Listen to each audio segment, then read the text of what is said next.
اچھا توبہ کا معاملہ جہری نہیں سری ہے. یہ ضروری نہیں کہ میں توبہ کروں آپ کو بتا کر کہ میں توبہ کر رہا ہوں. یہ معاملہ اللہ اور بندے کے مابین ایک مخفی معاملہ ہے. اس لیے مرنے سے قبل اگر کوئی توبہ کر لیتا ہے تو اللہ قبول کر لے گا. ہمارے ہاں جو ایک بدعت ہے تکفیر کی بدعت، جو فوج شدگان کو بھی نہیں چھوڑتے، فلاں کافر، حالانکہ دنیا میں نہیں جا چکے، ممکن وہ توبہ کر چکا، ممکن ہے توبہ کر چکا ہوں. آج کل ایک طبقہ یزید ابن معاویہ پر لعن و طعن کرتے،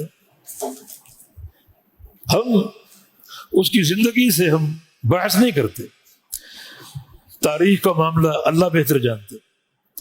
لیکن اگر کسی گناہ کا صدور ہوا بھی ہے تو توبہ کا امکان ہے یا نہیں؟ کیا یہ ضروری کہ آپ کو بتا کر توبہ کرے کہ میں توبہ کر رہا ہوں؟ قرون اولیٰ کی شخصیت اگر کوئی گناہ بالفرض کیا بھی ہے تو توبہ کا امکان تو موجود ہے نا. موت سے قبل توبہ ہو سکتی. نبی علیہ السلام کی حدیث ہے النائحۃ اذا لم تتب قبل موتها، کہ نوحہ کرنے والی عورت اگر مرنے سے قبل توبہ نہ کر سکی تو قام یوم القیامہ وعلیہا سربال من قطران ودرع من جرب، اسے اٹھایا جائے گا قیامت کے دن اس طرح کہ اس کے جسم پر تانبے، پگھلے ہوئے تانبے کی قمیض ہو، اتنی گرم، اور اس کا جسم جو ہے وہ پھوڑوں سے بھرا ہوگا. جسم میں پھوڑے بھرے ہوں، اوپر تانبے سے ایک پگھلے ہوئے تانبے کی قمیض ہو، کیا تکلیف کا عالم ہوگا.